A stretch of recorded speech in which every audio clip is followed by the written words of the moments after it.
నమస్తే అండి, అందరికీ welcome to our channel Podarillu by IPS. పాతకాలం వంటలంటే ఎవరికి ఇష్టం ఉండదండి. నాకైతే చాలా చాలా ఇష్టము. ఆ పద్ధతుల్లోనే నేను చిక్కుడుకాయ కంద కర్రీ చూపిస్తున్నాను. చాలా టేస్టీగా ఉంటుంది. మీరు కూడా తప్పకుండా ట్రై చేయండి. ముందుగా స్టవ్ ఆన్ చేసుకొని మట్టి కుండ పెట్టుకొని అందులోకి ఆయిల్ వేసుకొని ఆయిల్ మరిగిన తర్వాత కొంచెం జీలకర్ర అలాగే కరివేపాకు వేసుకొని ఫ్రై చేసుకోవాలి. మీడియం మంట మీద మాత్రమే చేసుకోండి, చాలా టేస్టీగా ఉంటుంది. ఇలాగ మనం ఫ్రై చేసుకున్న తర్వాత ఒక ఉల్లిపాయ ముక్కలు అలాగే 4 పచ్చిమిర్చి అలాగే చిక్కుడుకాయలు అలాగే కంద ముక్కలు వేసుకొని గళ్ళుప్పు వేసుకొని మూత పెట్టుకొని మీడియం మంట మీద మగ్గనివ్వండి. చాలా అంటే చాలా టేస్టీగా ఉంటుందండి.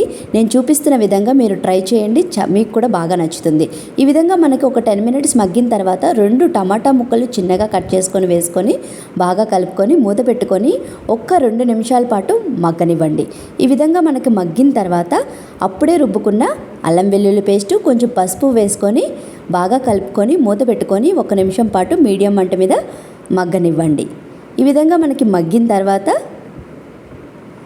1 స్పూన్ కారము అలాగే 1 స్పూను ధనియాల పొడి వేసుకొని బాగా కలుపుకొని ఒక చిన్న గ్లాసు వాటర్ పోసుకొని మీడియం మంట మీద మూత పెట్టుకొని మగ్గనివ్వండి ఒక 10 మినిట్స్ పాటు. 10 మినిట్స్ తర్వాత మనకి కూర అనేది రెడీ అయిపోతుందండి. స్టవ్ ఆఫ్ చేసుకోవడమే, అంతే. ఎంతో టేస్టీగా ఉండే చిక్కుడుకాయ కంద curry ready. Please like, share and subscribe. Thank you.